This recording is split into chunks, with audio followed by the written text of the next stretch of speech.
आज हम बात करने वाले हैं न्यूरोटॉक्सिक स्नैक के बारे में कि हमारे इंडिया के अंदर कितने प्रकार के न्यूरोटॉक्सिक स्नैक पाए जाते हैं और यदि ये किसी को वाइट कर लेते हैं या फिर काट लेते हैं तो क्या होगा। तो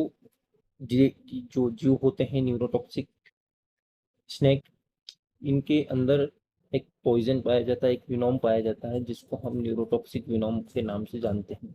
अब ये न्यूरोटॉक्सिक विनोम होता क्या है इसके बारे में चर्चा करेंगे। तो न्यूरोटॉक्सिक विनोम जो रहता है वो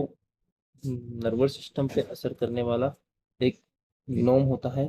ठीक है, जो कि नर्वस सिस्टम के ऊपर इफेक्ट करता है। जो हमारा नर्वस सिस्टम रहता है उस पर इफेक्ट करता है और उसको पैरालिसिस कर देगा। या फिर जो है इसके अंदर जो नर्वस सिस्टम रहता है, न्यूरॉन्स रहते हैं, इनके अंदर जो संदेश वाहक रिसेप्टर होते हैं या फिर जो इम्पल्स ट्रांसमीटर रिसेप्टर होते हैं, इन रिसेप्टरों को जो है कि ये अवरुद्ध कर देता है,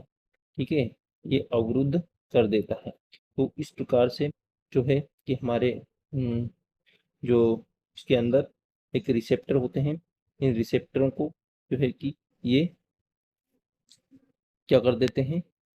रिसेप्टर होते हैं, इन रिसेप्टरों को ये जो होता है न्यूरोटॉक्सिक विनोम, इन रिसेप्टरों को जो है कि बाइंड कर देता है या फिर जो इनको सीक्रेट होने नहीं देता है। इसके कारण से होता क्या है, इसके कारण से जो है कि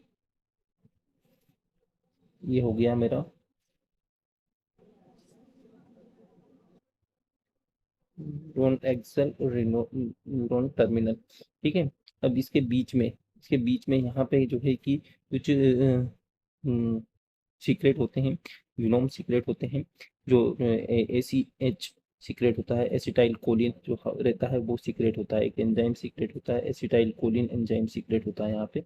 अब ये जो एसिटाइल कोलिन है, यदि किसी प्रकार का स्नैक जब बाइट करता है तो ये एसिटाइल कोलिन एंजाइम से इस एसिटाइल कोलिन एंजाइम्स को सीक्रेट नहीं होने दिया जाता है, इसको अवरुद्ध कर लिया जाता है, जिसके कारण से जो इम्पल्स इस न्यूरॉन से दूसरे न्यूरॉन्स में ट्रांसमिट होने हैं वो नहीं हो पाएंगे और वो जो है कि रुक जाएंगे। इसी प्रकार से जब हमारा हार्ट धड़कता है तो उसको धड़काने के लिए इम्पल्स जो है कि ब्रेन से जो है कि हार्ट तक पहुंचते हैं और इन इम्पल्सों को यदि किसी प्रकार से अवरुद्ध कर दिया जाए या फिर रोक दिया जाए तो जो है कि हार्ट धड़कना बंद कर लेगा या फिर कार्डियक अरेस्ट हो जाएगा। इसी प्रकार से रेस्पिरेटरी अरेस्ट भी होता है। रेस्पिरेटरी अरेस्ट रेस्पिरेशन के लिए जो है कि कुछ इम्पल्स जो है हमारे संदेश मैसेंजर इम्पल्स जो रहते हैं